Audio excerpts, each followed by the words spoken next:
Hey guys, and welcome back to my channel. I'm glad to have you here again. So today is a bit of a different video for me because I'm going to be chatting quite a bit. Today I'm going to answer the most frequently asked question that I get on my Instagram, and that is, how did you get into interior design? Or how did you become an interior designer?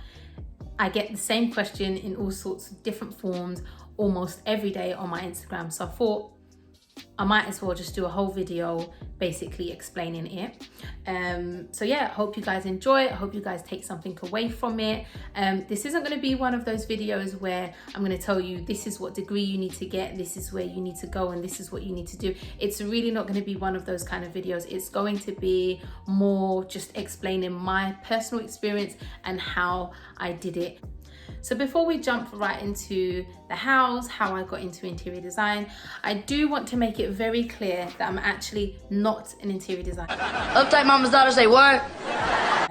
I consider myself to be more of an interior decorator, and I'm going to go into what the differences are. Well, actually, I'm going to show you a graphic now which will explain kind of what the differences are between an interior designer and interior decorator. So as you can see, guys, there is some slight differences between an interior designer and an interior decorator. An interior designer looks a lot more at the functions, the ergonomics, the space planning, and the building. Generally, they are brought in at the beginning of a build, whereas an interior decorator, on the other hand, is brought in at the end. So that's when all the walls are up, everything, the plumbing, the lighting, sort of everything has been more or less installed, and the decorator comes in and basically does the finishes. So they would pick sort of paint colors, they will pick flooring, they'll pick tiles, they'll basically come up with a theme and help the client to establish a look and a feel that they want in their home. So that's generally the difference between an interior designer and interior decorator. As I said, guys, I would consider myself more of an interior decorator simply because I did not study this at university and I do not have any formal training. And I just think, as respect to the industry and those who have studied interior design for years and have taken their exams, I personally am not comfortable with calling myself an interior designer at this point, and I'm quite happy with being an interior decorator. I think that my interest is more towards the finishes and not so much the build anyway, so I'm quite happy to be an interior decorator. I mean, you've just got to kind of look at it like this, guys. Somebody who's really into the body, you know, likes biology, is really interested in that, and is really good at diagnosing their friends and family with conditions, they're not going to call themselves a doctor. You know, they're just not, because to become a doctor takes a lot of time, a lot of hard work, and a lot of exams, you know. So I think the same thing should kind of apply to design. However, I do think that you can call yourself an interior designer once you reach a certain level, because I don't think it's fair to say, oh well, because you're not qualified you're not a designer, because there are plenty of designers out there who have worked on some amazing projects and they do not have any formal qualifications, but you can't actually say they're not designers because they designed something on such a grand scale. You can't say that they're not a designer. And a prime example of this is Ryan Corbin. He is absolutely amazing. He has done some amazing work. He's worked on some amazing commercial projects. He designed Balenciaga's, one of Balenciaga's stores, the Alexander Wang store. Like, he's done some amazing things and he has no formal training. So that is a prime example of where you get someone who's not formally trained but is a designer. And then of course you get people who are actually formally trained, they have the qualification, but they don't actually work on any projects. So they're not practicing interior designers. They have an interior design qualification, but not actually practicing it. So I think it's important to make the distinctions. Little bit tricky in the UK because the distinction between an interior decorator and interior designer isn't that clear in the UK. If you tell somebody in the UK that you are an interior decorator, automatically they assume that you maybe are a painter and decorator. And if you tell them that you're an interior designer, they kind of get a better sense of what it is that you do. So it's a difficult one. And I will say that at times I do use the term interchangeably, but when it comes to, you know, my marketing material, my website, my social media, I do make it very clear that I am an interior decorator. Okay, so now that we have covered the differences between an interior designer and interior decorator, let's jump straight into how I got started on my journey. And I'm going to take you all the way back to me being a teenager. So as a teenager, I was one of those children who changed around my room like all the time. Like once a month, I would rearrange furniture in my room. I loved it. I loved the way it made me feel. I loved it when I put new bed sheets on my bed. I love like putting all my cushions and my pillows together. Like I took a lot of pride in my bedroom, in the way that it was laid out and the way that it looked. I didn't have the option then to paint my walls or buy new furniture or anything, because obviously I was a teenager and my mum was not really trying to do that. She decorated my room, but to her liking. Maybe back then that was nice. I wish I had pictures. We had like, my mum was really into patterns, so we had lots of floral wallpaper around the house. I guess that was in back then as well, but I never liked it. I actually never liked florals, and I'm not massive on pattern now. I like it here and there, but I'm not huge on pattern, and definitely not as much as she was. However, she was a really house proud woman. You know, we had lovely glass. We had like these big glass cabinets with like beautiful china. Everything was in its place. I remember, you know, my mum took real pride in the way her home looked. It was always in immaculate condition. Yeah, she took real pride in it, and I think that I'm also very house proud, and I've always been house proud, and I think that has come from my upbringing, and I think really that was the foundations and the beginnings of me having an interest in interiors. But moving on from there, I moved out of home at a really young age. I moved out at around 17 or 18. And my first flat I shared with somebody. I had a flat share with someone, just one other girl, and so we had our own rooms. We just had a 2-bedroom flat. It was just a nice flat. It was, you know, decent enough. Didn't do anything to the rest of the flat, but I did purchase all new furniture for my room. At the time I was working, I was one of the lucky ones, or let's say blessed young females to have found a job at a really young age. Like I had like an office job by the time I was 18. I was earning, you know, quite decent money for that age. So I kitted out, I basically kitted out my flat, kitted out my room. I literally bought everything from IKEA. I'm not even gonna lie, I'm so embarrassed to say this, but I bought everything from IKEA. Didn't shop anywhere else. Every single thing was purchased from IKEA. And I guess that was just purely down to the fact that I didn't know of any other stores at the time. I was still really young, just didn't know any other stores. I did know about Argos, but I did not like anything in Argos. And I remember the first time I went to IKEA and I was like, oh, I just loved it. I absolutely loved it. And I still love IKEA until today. I think it's amazing. It's an amazing brand. And I still shop there. However, I don't agree with purchasing everything from IKEA, and that's exactly what I did.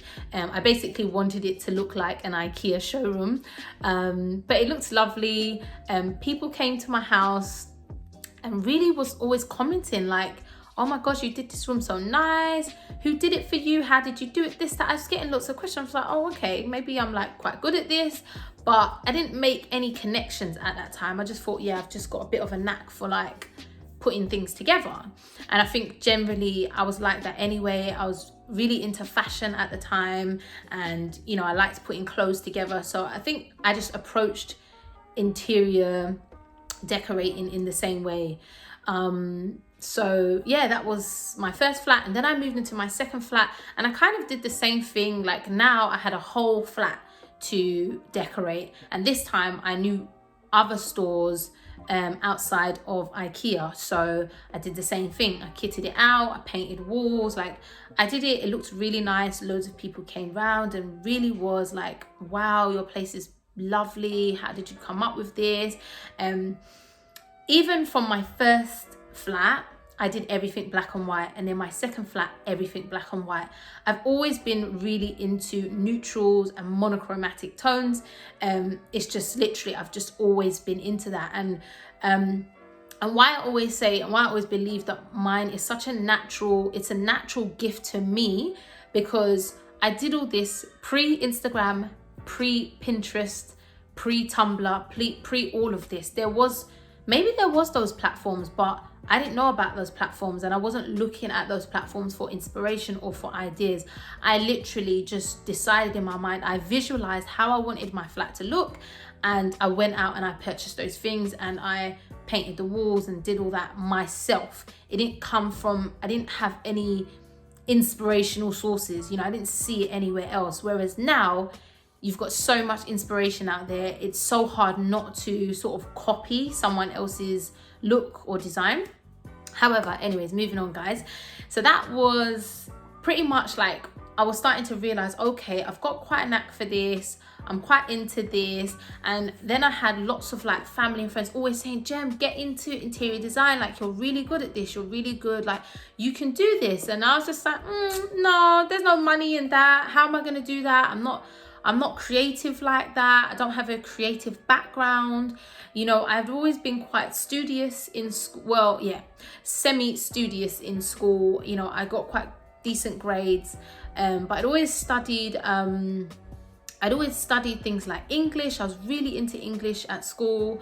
I liked health and social care modules, like I did sociology and psychology and all those kind of things. So that was kind of where I saw myself heading.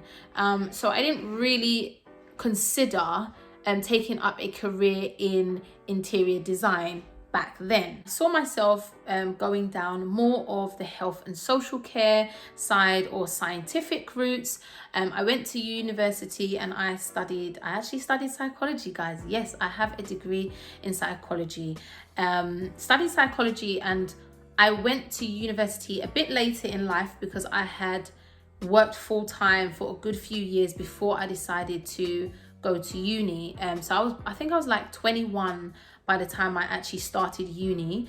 And when I started, my plan was actually to become a clinical psychologist. That was what I'd always wanted to do. I'd always wanted to work in mental health, and yeah, I wanted to be a clinical psychologist. So that was what I studied. I quickly realized within, let's say, about a year and a half that actually that profession was not going to be for me. But because I'd started it, I just wanted to finish it and get the degree. So I remained on that course. I remained in the course rather than changing, which I kind of regret now. I feel like I should have changed. It would have just meant that I would have done an extra year or 2 years at uni, but I should have just changed it because it really wasn't what I wanted to do. However, I do think that that degree does come in handy now. I do feel that psychology is handy in so many different professions. I feel like it does help in interior design because I'm constantly dealing with people, working with people. And I do feel that there is a direct correlation between the aesthetics of your home and your happiness and your well-being. So I do think in some ways having that degree has helped. So moving further on from my uni days, I then left uni. I was working, whilst I was actually at uni, I started a business. I started a jewelry business, an e-commerce jewelry business, and that did quite well. I was earning quite a good amount of money from that as a side income. I also had a part-time job, so I was sort of working and running the business, but I just wasn't 100% fulfilled. Like I wasn't fulfilled in my role, which directly related to my psychology degree, because that was still kind of like, all right, it's not what I want to do, but it's kind of what I'm experienced in, so I might as well just stay in this type of role. That was my mindset. But I wasn't 100% fulfilled. Anyways, at some point I let the business go. Things sort of dried up on the business, so I let the business go. I then met my children's dad and met him, and it was just like this whole whirlwind of like just being in love and just, you know, enjoying being in love. And then I fell pregnant and I had babies, and it was just like, okay, well, career kind of stopped. Basically, life stopped. Like, well, that part of life stopped. Like, my career was no longer a priority for me. So I put everything on hold. I left my job. I didn't work for a long period. I actually didn't work whilst I was pregnant and having babies. So when I had my first child, I had her, my first daughter. When I had her, I wasn't working, but I really, really, really loved being a mother. And I felt like, actually for a moment, I wanted to be a mummy blogger. I thought like, yeah, this is amazing. I'm going to stay at home and be a housewife and bake cakes and this and that. And I was living in La La Land, because yeah, that did not come to pass. And that really is not me. As much as I love my role as a mother, I am far too ambitious to just be a mother. So, and there's nothing wrong with that. There's absolutely nothing wrong with that. But it just wasn't for me. It just wasn't my path. So after I had her, I was really like in the thick of motherhood. And then I fell pregnant with my second daughter.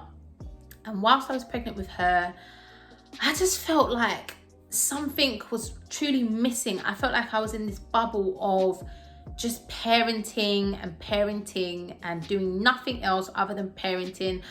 And I was starting to feel a little bit unhappy. And now when I look back, I feel like I was unhappy because I had no outlet. I had no creative outlet. And as a creative person, you always need an outlet. Even when I was working and doing sort of working in health and social care, I'd always had the jewelry business as my creative outlet. When I didn't have that, I was writing or I was creating something. And this was the first time in my life that I actually wasn't creating anything. And I started to feel quite unhappy. And I kept praying about it. I was praying and praying like, God, show me what my purpose is. Show me what it is that I'm supposed to be doing. And no word of a lie, guys, God kept telling me interior design. Every time I prayed, I'm even getting emotional and like I'm feeling like the hairs on my body is even standing up now, because it makes me so emotional when I think about it. But like, God said it so many times, interior design, interior design, interior design.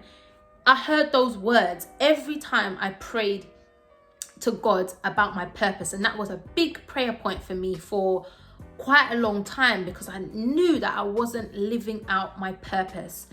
And he kept saying this interior design, and I was like, no, how? No, God! No, God, please, no! No! Oh God, like, how am I going to do interior design? Like, I don't have a creative background. I've never studied art.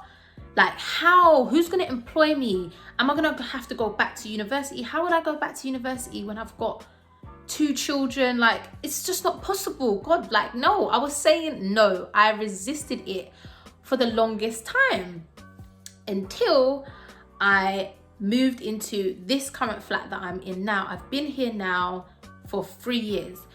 So when I moved here, it was like, okay, this was another opportunity for me to get my creative juices flowing and yeah, just unleash my creativity. So I started decorating my place, and again, people were like, Jem, your place is so nice, come on, like, start doing this interior thing, you can get clients, you can do this. And I was just like, how would I couldn't see how, right? That's the thing, I couldn't actually see how.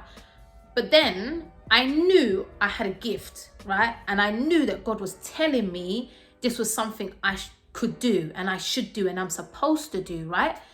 So I just said, you know what?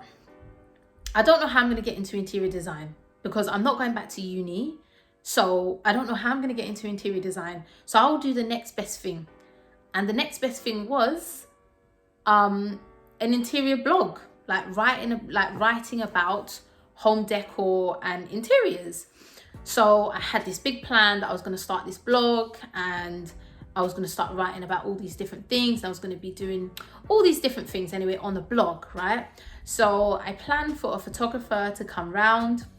This is a bit of a story time, guys. I'm sorry, this might be really long-winded, but there's no other way for me to tell this story. So I had a photographer come round, and she took some pictures. She took some pictures of my home and me and my family.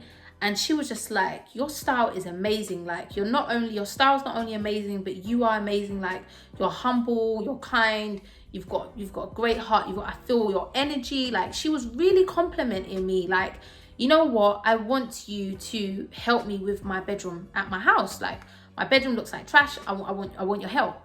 And I was like, yeah, of course. Like, I'll help you. No problem. That would be great for me. You know, like, I'm more than happy to do that. But she was like, yeah, but I want to pay you. And I was like, no. You don't need to pay me. Like, I'm not qualified. I'm not going to take your money. Like, I don't know. I'm not a qualified interior designer. It's just an interest. And she was like, no, I want to pay you. Like, you are amazing. You're amazing. I can see from your house, you're amazing. I want to pay you. So in the end, we agreed that we would do an exchange of services. So I would do her bedroom for free, and she would take my pictures for free, and it worked out perfectly. And this photographer is actually, she's become a great friend of mine now. She's actually somebody who I would consider a friend, and she's helped me out so much, like, over the years on different projects and just with photography, because that's such an important aspect of interior design business. So yeah, so basically once I helped her on her project, I basically planned it out. I did her room.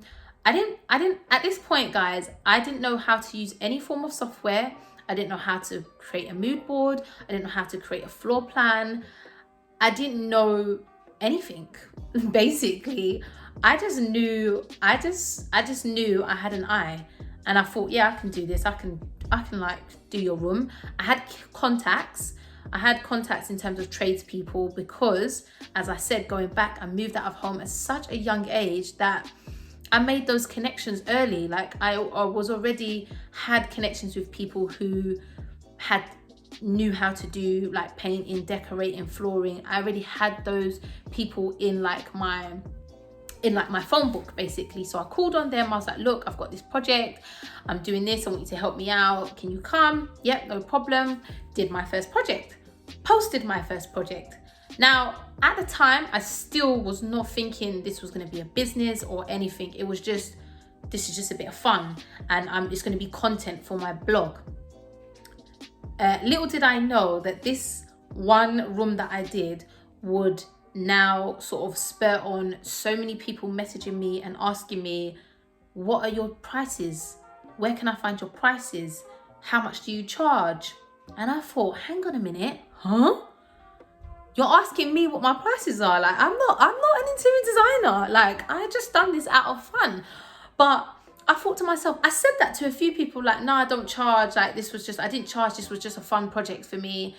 And then I was getting more messages, and I thought to myself, nah, okay, let's get this together now, girl. Gemma, sort this out, because this is your way in. This is your way to start something. And that is simply how I got into interior design, guys. Like, it's such a unique story, because it's just mad. Like, when I think about it now, it's just actually mad how that happened.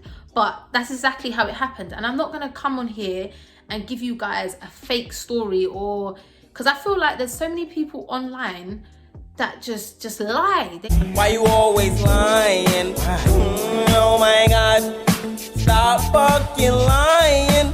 Always lying to me. You lying so much. They just say, like, they lie, or they make up stories to make like themselves or their story sell more. And it's just like, do you know what? One thing about me, guys, I'm a very real person, and I feel like my followers on Instagram, they really appreciate that about me. I get those messages all the time. People love my realness, and I'm never going to stop being real, guys. I've got to give you the real, because I can't actually be any other way. So that's the honest truth, guys. That is how I got started. It started from me doing my photographer's room as a little bit of fun. And I literally, from that point, when somebody asked me how much do you charge, I thought, okay, I'm going to put together a price list. I didn't have a price list before that. I didn't have a business plan. I didn't have any of those things. I started doing those things as I went along. So the more inquiries I got, the more projects that I got, the more I started incorporating different things and more like marketing material, more business processes. I did things as I went along. There was no original plan. This was God-led. And that's the only way I can put it to you guys. I was led by God to do this, and everything aligned in the way that it was supposed to align, because it's my purpose, it's my calling, it's what I'm supposed to be doing. So guys, that is pretty much the long and short story of how I got into interior design.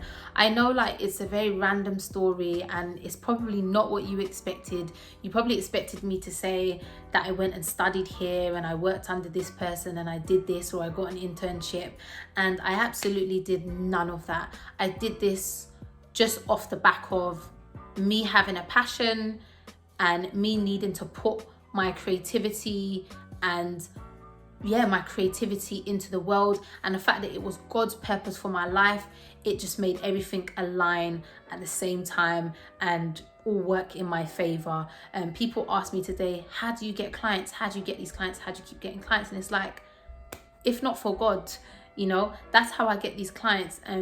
You know, like I'm not heavy on marketing. I wouldn't say I'm a big salesperson. I'm trying to do better at all these kind of things, because the bottom line is it's a business. So that is pretty much my journey, guys, and the journey does not stop here. I am still on that journey. I was a little bit reluctant to put this video out simply because I am still on a journey and I don't want to give advice. I don't want to come across as somebody who knows it all and just be trying to give you guys advice, and I'm still learning myself, and as I've put so many times, I am not formally trained. I can only give you guys advice from my personal experience. But what I will say is just try to think about what your strengths are, what your weaknesses are, because both interior design and interior decorating involves a lot more than all the pretty stuff and the fancy stuff like fluffing pillows and buying, like looking at fabrics and looking at finishes.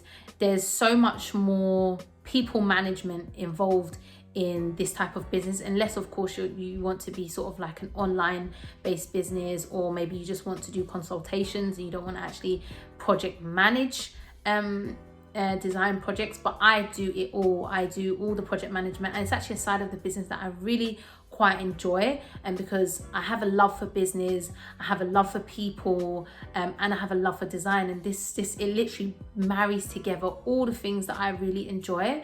But yeah, there's so much more to it, so you've got to think about all your strengths, all your weaknesses, and work out what journey or what path is going to be right for you. You know, you don't have to work for yourself. You can work for a design firm if that's what you want to do, or you can work for yourself. You can be an online business. You can offer people luxury interior design. You can get into like the architecture of it, or you can do more decorating. There's so many different ways you can kind of go with it, but you have to figure that out. You know, you have to figure out what is going to work for you. I do want to do some more videos on this, maybe exploring, you know, how to get started in interior decorating business. I can't give advice in terms of specific to architectural design or anything like that, but I can give advice on what I've done myself and how I've been able to get where I've got to. Like I said, I've still got a long way to go, but I've achieved quite a bit in a short space of time, so I'll be able to give some advice around that. So if you guys want more of these types of videos, if you want to know like more advice on how to set up an interior decorating business. I'm more than happy to share those things and share the things that I've learned, and yeah, maybe give you some of the mistakes that I made so that you don't make those mistakes too, because trust me, I made some mistakes. But yeah, that's it guys, and this video is really long. If you lasted throughout that video, thank you so much. I hope it was interesting, and I hope that you gained something from it, and I hope to do more of these videos in the future. So yeah, take care guys, I'll see you next time.